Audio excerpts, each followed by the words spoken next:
Okay, so I was gonna do part three of the first principles because we've done immortal soul and hell, and I was gonna do devil. I just didn't quite finish that yet, and I've been really interested. I don't need the shit.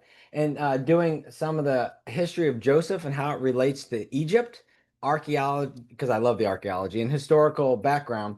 But right now, it's a little above my pay grade. I have to understand it a little better before I can even talk about it.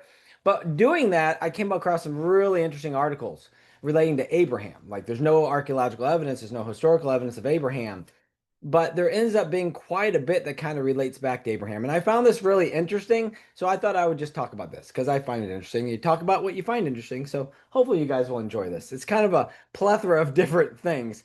First is going to be kind of dating his birth, the birth of Noah, the birth of Abraham, and how it's really hard to get exact dates because we're not given specifics.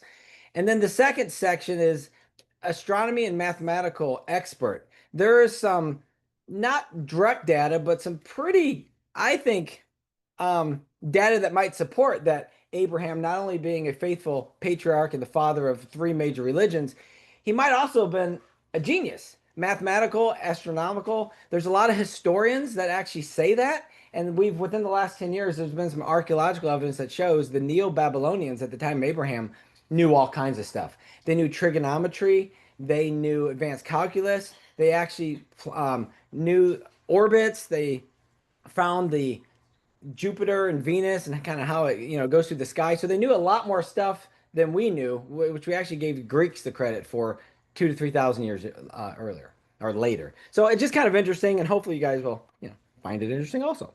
So we always have to start that everything we're doing is a waste of time because you can't prove it. So there's no direct archaeological evidence of Abraham's existence.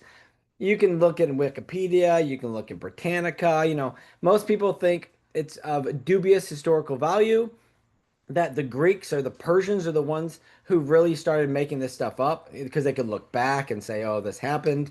Even if you look at people that are supposed to be experts at the Bible. So this third one here is Chun Long Swao, professor of Old Testament at Princeton Theological Seminary. He even says the Bible has never been a history book or scientific textbook. The book Understanding the History of Ancient Israel says most archaeologists conclude that Abraham is not a historical figure, but rather a foundational figure of faith.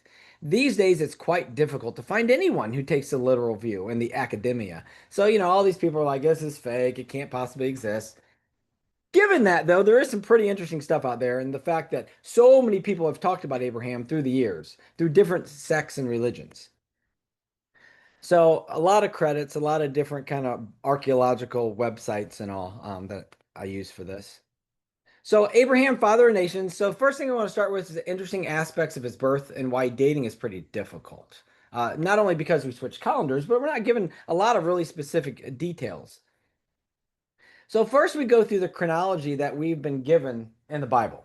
So if we look at Genesis chapter 5, it's going to start with the chronology of Adam and go all the way to Shem, Ham, and Japheth, kind of through the descendants of Seth. So I just put a couple verses up there that give the example. And the days of Adam after he had begotten Seth were 800 years, and he begot sons and daughters.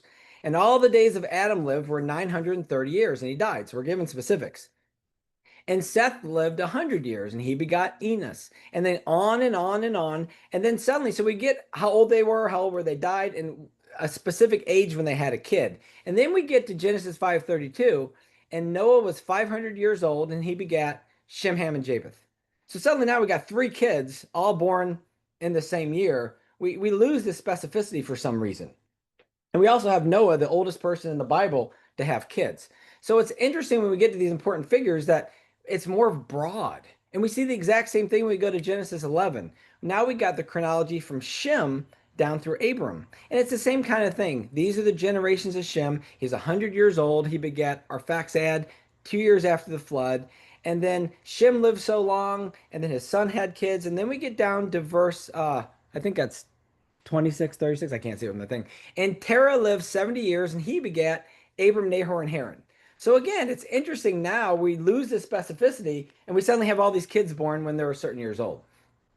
So are they triplets? Is this just the age they start having kids? It's just kind of interesting that these are very unique situations. So for almost all the individuals listed through all these chronologies, which are pretty boring when you first read them, but when you look back, it's interesting. We have a clear chronological outline. Adam was 130, he begot Seth. Seth was 105, he begot Enos. Enos was 90, he begot Canaan, and on and on and on. And then we got these two verses. Noah was 500 and he had three kids. Terah was 70 and he had three kids. Who's the oldest? Do they have any other kids?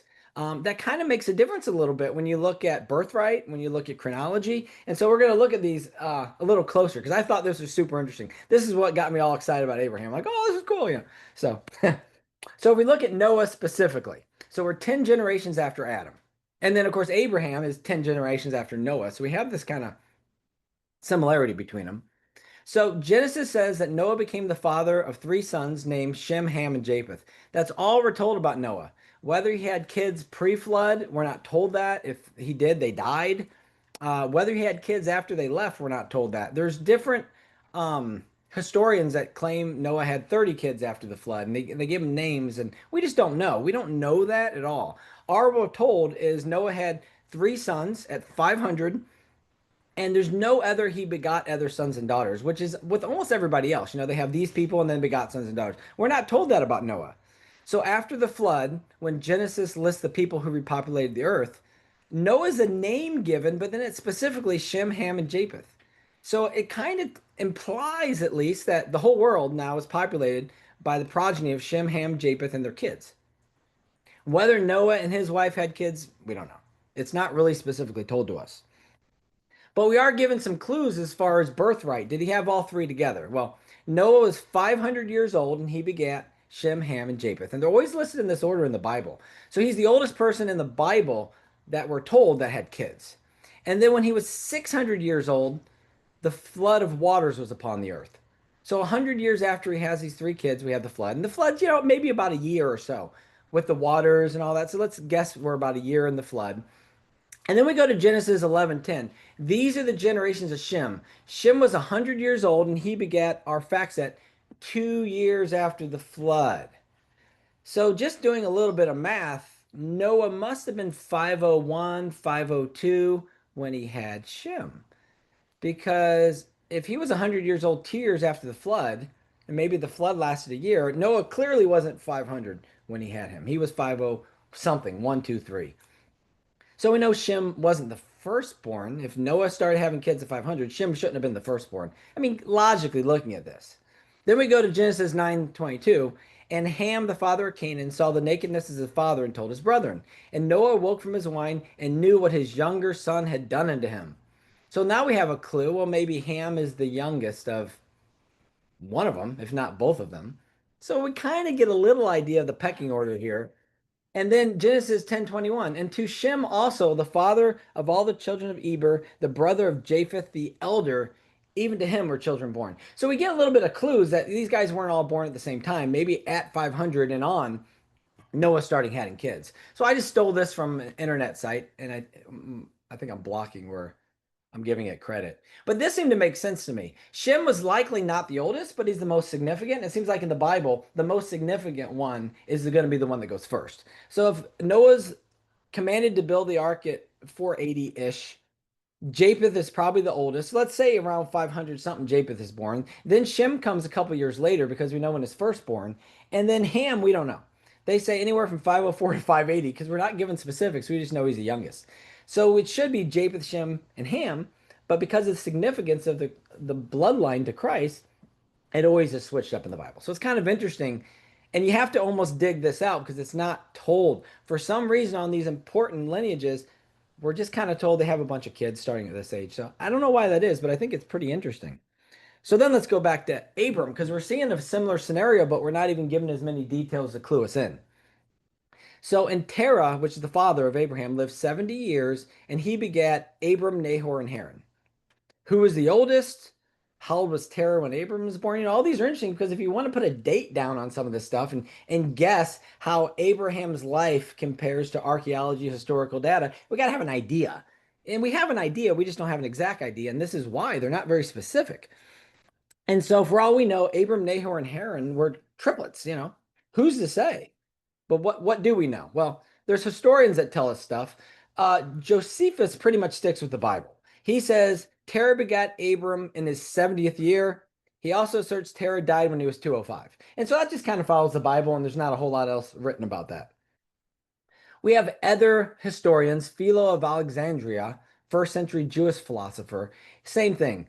Terah's age is 70. So we have quite a few people that just kind of go with the Bible, and at 70, he had Abram. But again, this is like Noah, maybe starting at age 70, but we're not given specifics. But then there's the other theory that he was 130 when he had him, not 70. So what's the case why suddenly now Terah's 130 when he has Abram? Well, they use two different things. One is Stephen, what Stephen says in Acts, and then the other one goes back to Genesis. So if we look at what Stephen says, take a sip. So Stephen's talking on the left side of the screen. Men, brethren, and fathers, hearken. The glory of God appeared unto our father Abraham when he was in Mesopotamia, before he dwelt in Charan. And he said unto them, Get thee out of thy country and from thy kindred, and come into the land which I will show thee. And he came out of the land of the Chaldeans and dwelt in Charan. And from thence, when his father was dead, he removed him into this land wherein ye now dwell. So they're like, okay, he didn't leave till his father was dead. That's kind of what it sounds like. They moved from Ur to Haran. Terah dies, Abraham goes. And so then if we look back at Genesis, Genesis 11:32 states, the days of Terah were 205 years, and he died in Haran. So we know how old he was, and we know where he was. Then we go to the next chapter, Genesis 12:4. Abraham was 70 and 5 years old when he departed out of Haran.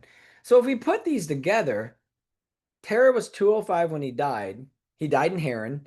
Assuming after that, Abraham left, he was 75. So if we do the math, that would actually make Terah 130 when Abram was born. I'll just say Abraham each time. We'll switch up. And so that's why they're like, well, maybe he was the youngest. We don't know, but possibly he was the youngest.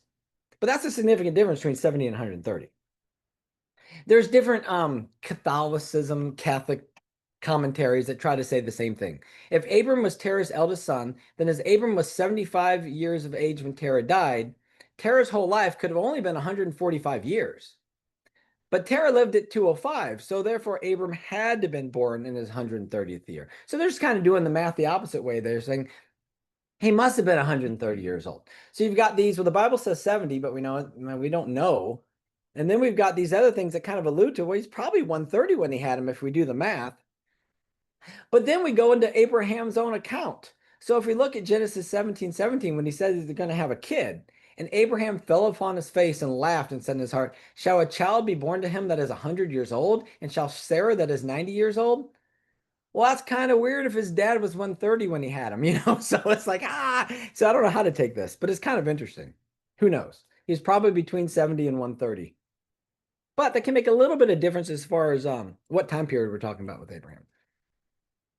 So here's another possibility, and this was the article I read actually that I thought was pretty interesting.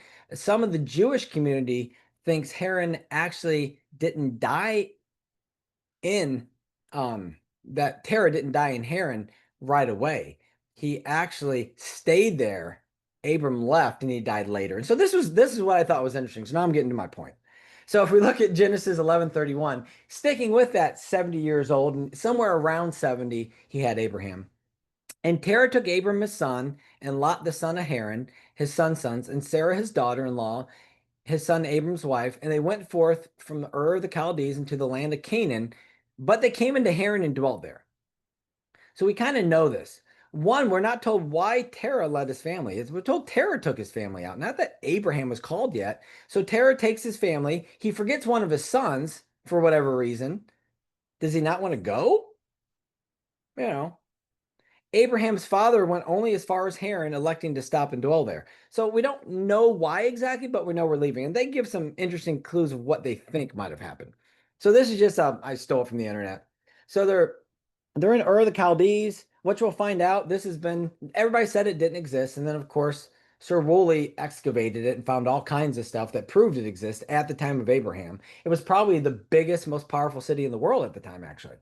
And so they left there. For some reason, they were going to go over to Canaan. They were going to go over here. But in order to get there, they're going to follow the route that most of the nomads took. They're going to follow the Euphrates River, and they're going to go all the way up to Haran. And then for whatever reason, they stopped in Haran. They didn't make it all the way to Canaan, which we're told that's where they were going. So Jewish tradition holds that Terah was a polytheist and an idolater, and this is based on known practices in Babylon at the time. It's based on Jewish tradition, but also we have a clue in Joshua. So Joshua 24:2 says, and Joshua said unto the people, Thus saith the Lord God of Israel, your fathers dwelt on the other side of the flood in old time. Even Terah, the father of Abraham, the father of Nahor, they served other gods. So we do have a clue that we don't know that much about him. Did God call him to leave? Is he the one that taught Abram? We're not really sure. I mean, it's all speculation, but it's interesting. This is all from a rabbi, some writings from the rabbi of what he thinks happened. And you can take this with a grain of salt, but it's an interesting thing to think about. So Terah concreted his legacy as a man who fell short, a man unable to commit himself to go all the way, a man who, in a sense, died spiritually in Haran, following which Abram continued and completed the journey with Sarah, Lot, and their families. And so he says, if you really read Genesis 12:1, get thee from thy father's house, or go for yourself. Now, I looked at the definitions. That's one of the many definitions.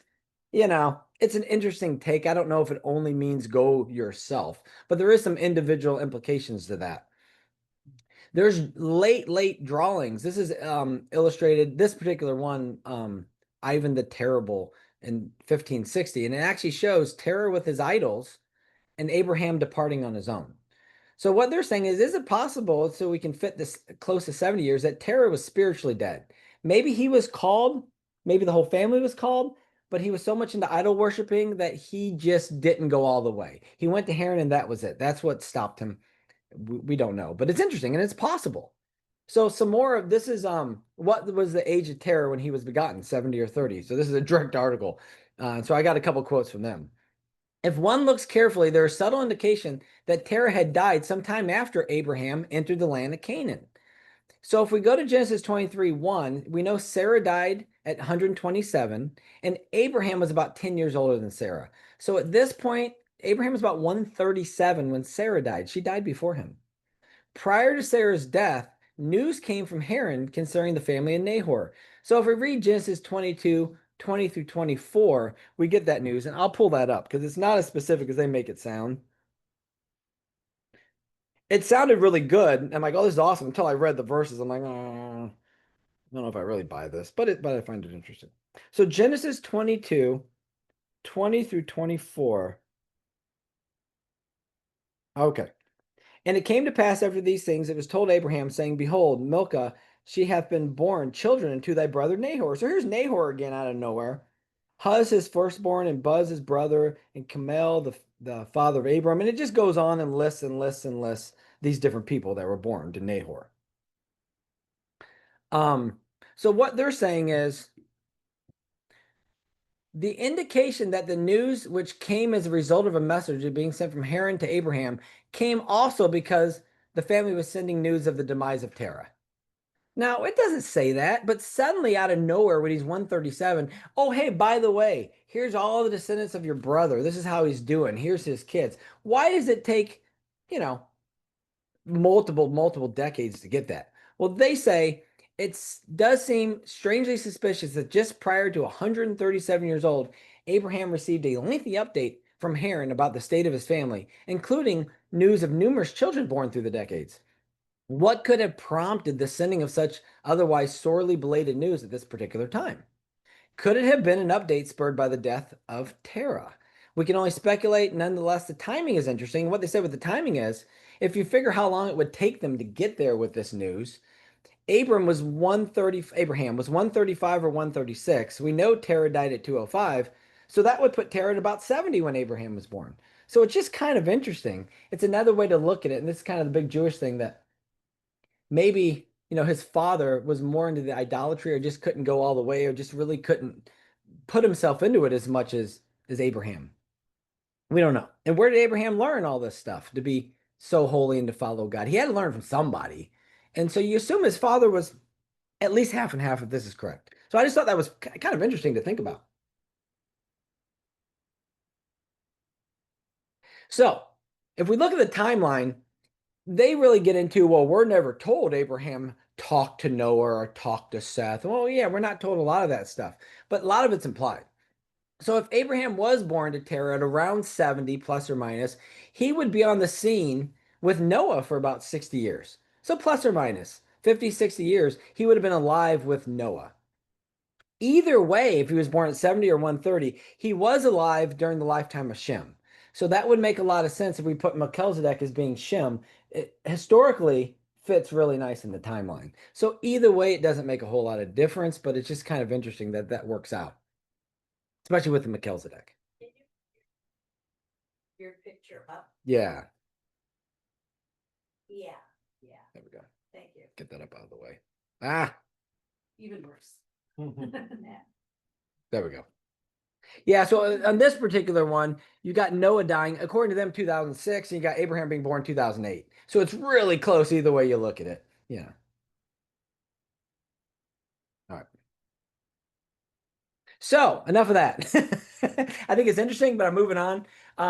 Abraham, an astronomy and mathematical expert. So there's some really cool coincidental evidence of how smart these people were at the time of Abraham, and all these historians saying how smart Abraham was. And if we put these two together, it's really interesting to think about. And a lot of people, these historians speculate, maybe this is what brought him so close to God. That he was so smart and he understood he wasn't worshiping the planets and stars because he actually understood they came from a higher power. There was something else controlling them. So this I thought was also super interesting. A different way to think about Abraham. So we know he was born in the city of Ur in the land of the Chaldees. So the Chaldees were a specific people in this Neo-Babylonian, and they were considered to be the smart ones, the mathematicians, the scientists. So this was a sect of people that were incredibly intelligent. And we know now through some of the archaeological digs there, they knew stuff we didn't think were invented for 2,500 years, which is really interesting. So this is part of the expanding old Babylonian empire. So the first empire was the Akkadian Empire, and this is just after that, just after Nimrod, kind of. Of course, it was pagan Babylonian, and they believed in the sun, the moon, the stars, and the plants were gods. So they really worshiped the celestials. They worshiped the stars and all that. And there's all kinds of drawings and carvings showing that that's what they believed in. They would make sacrifices to the moon god and all that. But what I want to go through is some of the increasing archaeological evidence at this time. So this is just a general timeline, something else I stole, where you have, let's say if Adam was born at 4000 BC, the flood's around 2350, plus or minus. Basically, we have 10 generations from Adam to Noah and 10 generations from Noah to Abraham. So Abraham's around 2000 years. He's halfway between creation and Christ. He's kind of right in that middle, 2000 BC-ish, plus or minus a couple hundred years. Yeah, a couple hundred years don't matter when you're that far out. This particular one was done by a Archbishop James Ussher. And he tried to go through chronologically through the Bible and be as specific as he could, including archaeological evidence found. And, so most of the maps you look at are pretty close to this anyway. But basically saying Abraham's halfway between. So that's kind of what we're looking at, around 2000 BC, plus or minus a few thousand years. They had the kids. They had the Yeah, they had the kids. So when you look at it, they're having kids 130, 105, 90, 70. Then you got Noah 500. And then, it goes back to normal. So there's something interesting about Noah. Why did it take until 500? And did he not have any kids prior to age 500? We don't know. I mean, there's a lot of historians say, oh, yeah, and this was their names, and he was good at pasta. I mean, they don't know. Nobody knows. Maybe there might have been some oral history and maybe it's accurate, but we don't know. And if he did have kids, they died in the flood.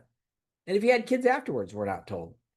But it's interesting to think about when all the kids and wives and stuff they had, all we know with Noah is he had a wife and he had 3 boys between 500 and 600 years old.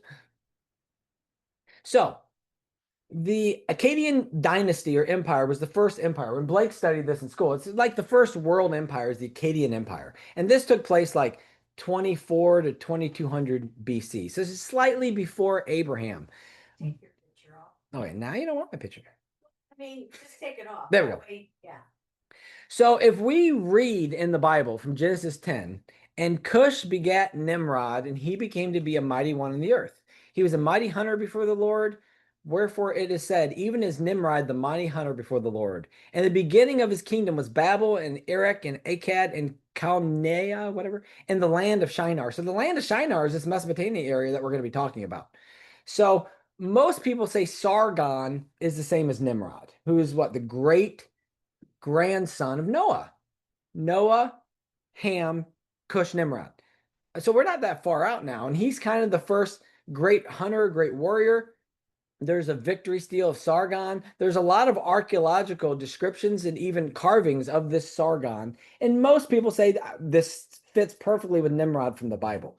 So he had this kingdom. Now, at the time of Abraham, we're a little bit later. So we're a few hundred years later. If he died in, let's say, 2200, we're around 2000, 1900.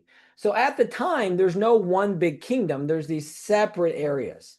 So as you can see here, between the Tigris and Euphrates, is the town where Abraham was born. And they're going to follow the river up kind of to this Mari kingdom and Haran. And then they're going to work their way down to Canaan and Egypt. So we have all these different kingdoms. There's a bunch of kings and kingdoms and separate, but this is 1400 years before the Babylonian Nebuchadnezzar kingdom. So this is they call it the Neo-Babylonian kingdom after the Akkadian, but long before Nebuchadnezzar takes over the known world from Babylon. And so this is kind of what was going on at the time of Abraham. Of course, up until the late 1800s, early 1900s, Haran didn't exist, didn't exist. This is all made up, blah blah blah. But then we found all kinds. I mean, there's tons of evidence on both of these. And so this comes from a history of the Old Testament book, and it says the of Terah and Abraham was quite cosmopolitan. Abraham's own Semitic ancestors lived there and mingled their intellectual and cultural traditions with those of Sumerians. Since by that time, which we already talked about, Sargon was already gone, he had created the Semite dominated Akkadian Empire, which is, kind of most people say that's the first major empire on the earth.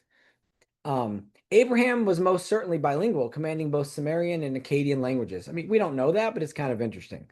The primary deity that was worshipped at this time was the Sumerian moon god Nana, also known as Nanar or Sin. So Sin, when I started reading that, I'm like, what is a Sin? But that's actually the moon god. It's highly likely that Terah and his family were devotees of the very same Sumerian moon god. Some scholars have even identified a potential connection of his name with the Hebrew moon. We don't know, but it's possible. That's what they seem was going on at the time. So Sir Leonard Woolley excavated her very thoroughly in 1922. They've actually recreated this ziggurat. What they say now, they think it was the largest city in the world at the time. It was probably the cultural city, which is funny. I mean, maybe you're lucky if you remember where Abraham's from, And now they're saying, well, at the time, this was like the city. This had 60 to 70,000 inhabitants. It seemed to be the cultural center of these empires. And they found all kinds of stuff. So through Sir Woolley's excavations, they found elaborate tapestries. They found rugs. The lower left corner, they have this bull made of ivory and gold. I mean, they were pretty, good craftsmen at the time. The picture that shows like a drawing, Sir Woolley was actually able to find quite a bit of evidence there, and he found the walls where the ziggurat was, different structures. So there was a lot that they found that fit perfectly with the time of Abraham. Even when it was destroyed, there's archaeological evidence. So the Lamentation of is this big carving on the right side.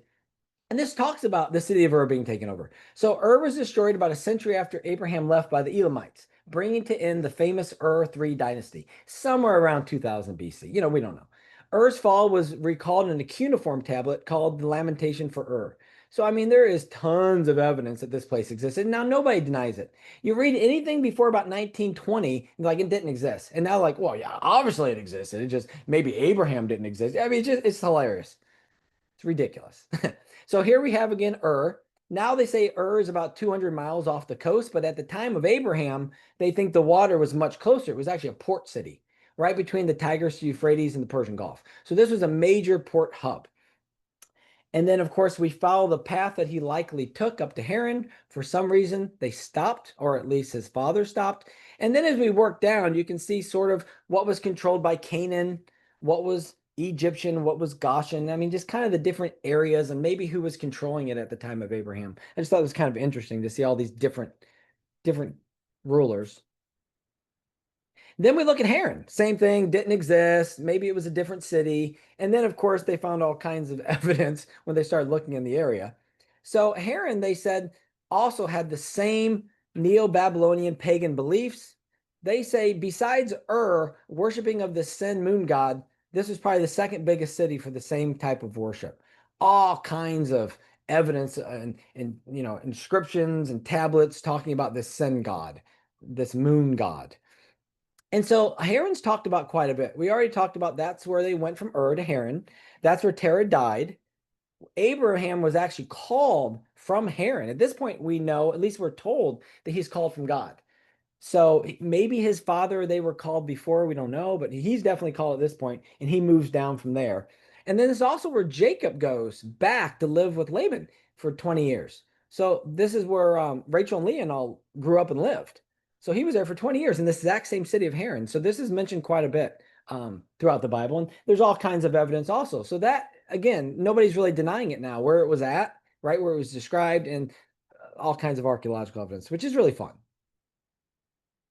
So that's wonderful. But what about the knowledge? So we don't know they existed, but they probably did. We know those cities existed and we know it dates to the time. But what about the knowledge? I mean, this is 2,000 years after the creation of man and 2,000 years for Christ. They didn't know anything. I mean, they were just throwing rocks together and hoping for the best. Well, not really. They think they had a civilization and a knowledge that was lost for 1,500, 2,500 years. And they're starting to decipher things now. So we can look at the ziggurat. That was an actual reconstruction of the ziggurat that was there at the time of Abraham. It was like a town square where a lot of the, sacrifices and the political stuff was taking place. So there were ziggurats in the city, especially of Ur. And they also, the oldest map ever found in the world was a Babylonian map. Now it's a little bit after Abraham's time by probably a few hundred years, but they were already putting in a map of the world. They had quite a bit of knowledge going on at this time. But now's where it gets really interesting to me. Most people are like, oh, here we go again. Here's the archaeology. But this is super neat. So if we look back, there was a Greek philosopher called Callisthenes, whatever his name. And he does all kinds of writing saying he found these Babylonian astronomy documents that go back thousands of years. And it talks about the planets, planetary motions, star positions, lunar phases, eclipses, all this stuff that was kind of like foo-foo. There's no way this could exist. But this Greek philosopher in the 300 BC said, these Neo-Babylonians were talking about this stuff. And we have tablets that go back thousands of years. Now that's been lost. And also most of his writings have been lost. But then we come to modern times with archaeology. These Babylonian astronomy tablets were found. And these astronomy tablets were written somewhere around 400 BC. So this is a little bit later, but they're calculating the path of the planet Jupiter. And scientists are like, well, this isn't possible. This is sort of the foundation of calculus. This wasn't discovered until 1,500 years later, but yet they have very exact measurements of this. And so if we have a philosopher saying the Babylonians knew this for thousands of years, I'm telling you about it, though my writings and those are lost. Now we find tablets and they're like, you know what? They did know what they were talking about. So we move on. On the right side there, we have the tablet of observations of the planet Venus. Now this was found and they date the tablet to about the 7th century BC. However, the observations on Venus go back as far as 1700 BC. So these same people in this same area had an understanding that we didn't think was even invented until much later in the Greek dynasty. And so this professor at Humboldt University, he's some kind of math professor, he says this kind of understanding of the connection between velocity, time, and distance wasn't thought to have emerged until much, much, much later. So it's like there seems to have been knowledge that was here long before it was rediscovered. And even some of these old historians said this knowledge was rapid before the flood. These people understood all kinds of things, and we don't know that, whether that's true or not, but it's kind of interesting to think about. So then I'm going to bore you with a couple more, and this is where it gets really exciting and can relate back to Abraham. So SI 427, I mean, we're all familiar with this, so I don't need to go into it deep. But this was discovered in 1894, and like most archaeological relics, they'll take a picture of it, they'll put a name on it, and they'll throw it away. Or they won't throw it away, they'll file it away. Somebody has to spend their life and their PhD to study this. And that means you got to get paid. So there's so many relics right now that are just sitting in shelves. Because who has the time are the ability to do this? Well, luckily, a math guy was starting to look at some of these things. So, starting in 2017 up to present time, he started studying this. And this particular SI 427, he said, is the oldest example of applied geometry in the world. And he dates it right to the time of Abraham. So this Dr. Mansfield, we'll watch a video of him, reveals that the tablet shows more than just a rough property sketch. So what it was is basically it's a property sketch. Say if you go out and get your lines all, what do you call that when you get your Survey? a survey? This is a property survey. So he says this is it's not just a drawing, it's an extremely accurate land survey demonstrating the use of Pythagorean triplets, showing an understanding, again, here we go, thousands of years before Pythagoras discovered it. He's like, well, this is really interesting. This is really exact, complicated math to do this land survey. So he's like, before we knew it was just a drawing, but when I started looking at specifically a math professor, he's like, this is unbelievable. This is showing exact measurements that didn't exist for thousands of years. And then we got this one. This is my worst slide, and I'll apologize. So besides SI 427, we've got Plimpton 322. So the same Dr. Mansfield, when he's going through all this stuff, because he was trying to do stuff about math to see if there was any kind of intelligence or, any kind of known mathematical issues before the Greeks claimed to solve it. And he says this Plimpton 322 is a trigonomic table that's so advanced, it's more advanced than what we use today. And how is that possible? He says this could have been used for surveying fields, for architecture calculations, to build palaces, temples, stop pyramids. I'm just going to read it because I can't memorize all this stuff. So the Babylonians' a unique approach to arithmetic and geometry means that it's not only the world's oldest trigonomic table, it's also the most completely accurate in the world. Well, how is that? Well, I just wrote it. It comes down to fractions. We count in base 10, which only has two exact fractions, like a half, which is 0.5, or a fifth, which is 0.2. That's problematic if you wanted to divide, for example, $1 divided by 3 is 33 cents with 1 cent left over. These ancient Babylonians counted in base 60, the same system we use for telling time, which actually made them more exact with their measurements. So I'm going to play a little video. This is the same researcher that's finding this stuff and saying these Neo-Babylonians 2,000 years before Christ had an understanding we didn't think was even invented until 2,500 years later. So this is pretty interesting to me.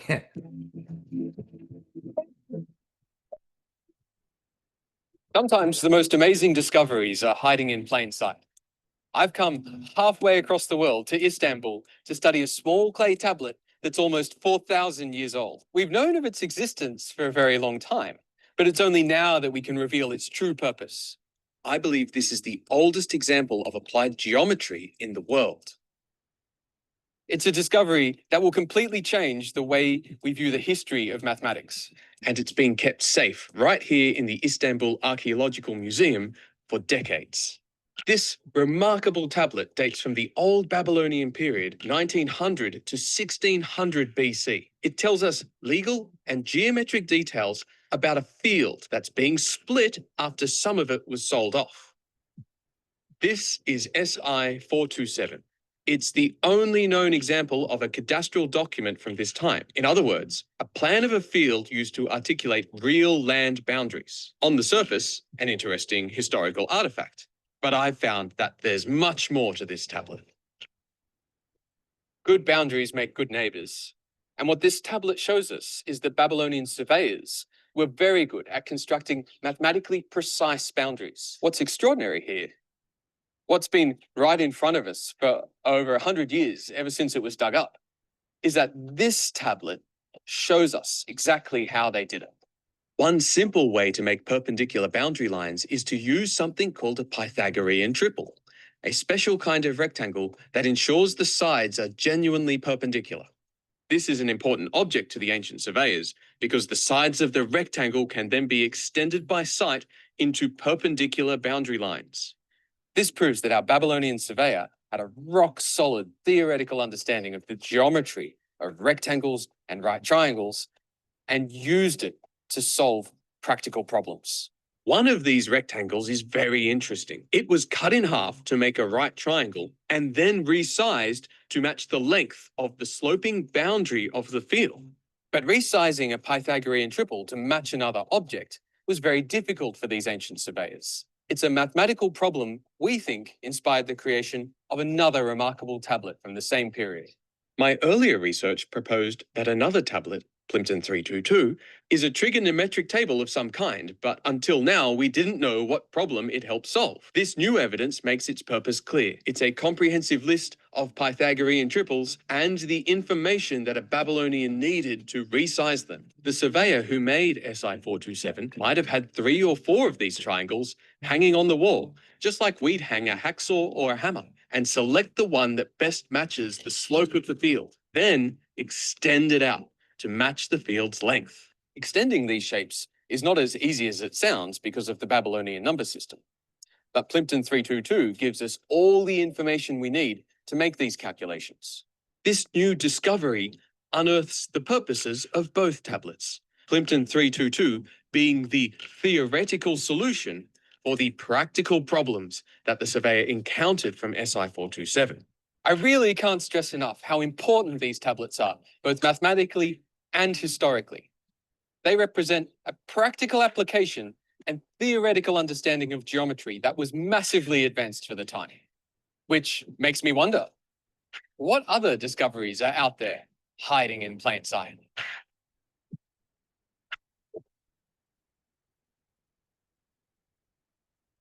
I thought that was pretty interesting. I tried to look and say, is this guy just a crackpot? And nobody agrees with him, but everybody's like, yeah, no, this is legit. I mean, it's pretty interesting. Nope. Okay, so that's really cool. What does this have to do with Abraham? Wow, it's been 50 minutes. You haven't got to the point. But this is where it gets real interesting because we're not given a lot of archaeological, really much of anything of Abraham, but he lived thousands of years ago and he was a nomad. He moved around a lot. But we have a lot of historians that talked about Abraham. So we're going to go through just a few of those. So Berosus, 3rd century Babylonian historian, he talks about in the 10th generation after the flood, there was among the Chaldeans a man righteous and great and skillful in celestial science. He doesn't give this person a name, but it's pretty obvious. And Josephus is like, well, yeah, he was talking about Abraham. So it's interesting. Skillful in celestial science. Eusebius, I don't know how to say his name. Eusebius. So again, he quoted a guy from the Eupolemus, a 2nd century person who wrote this book concerning the Jews of Assyria. And of course, this has been destroyed, but we know what it said because he quoted it.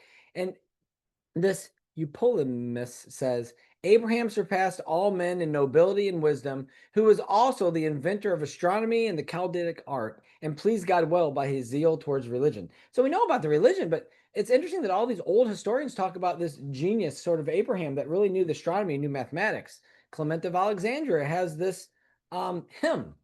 A certain unique man, an offshoot from far back of the race of the Chaldeans. This man was knowledgeable about the path of stars and how the movement of the sphere goes around the earth, both in circular fashion, but each in its own axis. And he also goes on to say he was the only man of his era to see Zeus, the ruler of mortal men. And of course, what they point out is ancient Greek poets called everybody Zeus. No matter what religion there were, their head guy was Zeus. But of course, who else would be this offshoot from the Chaldeans that were so popular? So of course, this is talking about Abraham. Josephus has a lot to say. And of course, this is, thousands of years later, but it's interesting. He records that as a young man, Abraham determined to renew and change the opinion of all men happened then to have concerning God. For his first he was first ventured to publish the notion that there was but one God, the creator of the universe. I don't know if that's necessarily true, but maybe he's the first one to really push it at that time. He also says, because they're talking about everybody worshiped the sun, the moon, the stars, the planets. I mean, we kind of know that was the main thing, the sin. Josephus paraphrases Abraham's words. Now, I don't know how he got that, but it's interesting. If these bodies had power of their own, they would certainly take care of their own motions. But since they do not preserve such regularity, they make it plain that insofar as they cooperate to our advantage, they do it not of their own abilities, but they are subservient to him that commands them, to whom alone we ought justly to offer our honor and thanksgiving. So Josephus is saying he was using their worship of the sun and planets and his genius of mathematics and astronomy to actually say, no, there's a one true God that's controlling this. We shouldn't be worshiping this. We should be worshiping the God that controls these things. So Josephus has a lot of interesting things to say. Now, where he gets this from, it kind of fits along this narrative from earlier people. He records that the Chaldeans and the other people in Mesopotamia raised a tumult against Abraham, forcing him to flee the country. Maybe Terah too. We don't know. Unlike the priests of this Babylonian religion, Abraham refused to teach lies and receive praise of men. These pagan rebellious leaders would have killed Abraham for punishing the truth and likely did kill his older brother Haran. That's what he's saying. The Bible only records that Haran died in the presence of his father Terah in the land of his nativity of Ur the Chaldees. Josephus, for whatever he's getting this from, says no, it's because they were not going against these pagan that they actually killed him and they would have killed them all. I don't know if that's true, but it's interesting. And he also adds that a monument was erected in Haran's honor and that Terah hated this area on account of his mourning for Haran. So, we don't know if this is true, but it kind of fits this narrative a little bit. It's very interesting. How did Abraham suddenly become so faithful and believe in the one true God when that was not what was happening at the time at all? But we have tons of other historians from Philo, from the first, second, third century, all the way kind of to Sir Walter Raleigh, that's consistently saying Abraham was the holiest and wisest of men, especially in his time. He taught the Chaldeans, then the Phoenicians, lastly the Egyptian priests. He communicated to them arithmetic and delivered to them the science of astronomy. So we know through archaeological evidence there was quite a bit of knowledge there. And now we have a bunch of old historians saying, well, Abraham, whether he came up with it or he was a master of it, he pushed this knowledge from the Chaldeans to these other peoples, which I think is really interesting. I'm almost done.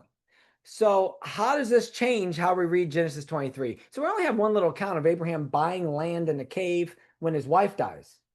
But now we know about SI 427 and Plimpton 322. So now this might make it a little more exciting. So now when we read Genesis 23, and we might be reading into this, but I just find it fascinating to think about this. Genesis 23, I'll probably read 16 through 18. So this is after Sarah died. 23:16. And Abraham hearkened to Ephron, and Abraham weighed to Ephron the silver, which he had named in the audience of the sons of Heth, 400 shekels of silver, current money with the merchant.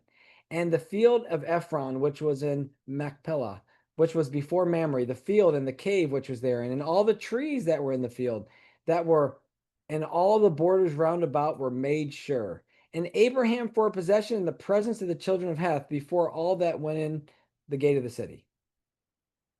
So what they're saying here is if the last part of verse 17 were made sure is a single Hebrew word, mu, means to fix, establish, to make sure, to ratify, you can almost picture in this context, he was doing exact borders because it talks about he made sure he's got the land, he's got the cave, he's got even the number of trees. So maybe we're reading into it, but you can almost read into that saying he was using this kind of stuff to be exact. He was making sure people were there. He was paying for it. He was making sure there was witnesses for the payment, and he was making sure the boundaries of what he bought, so there'd be no dispute in the future.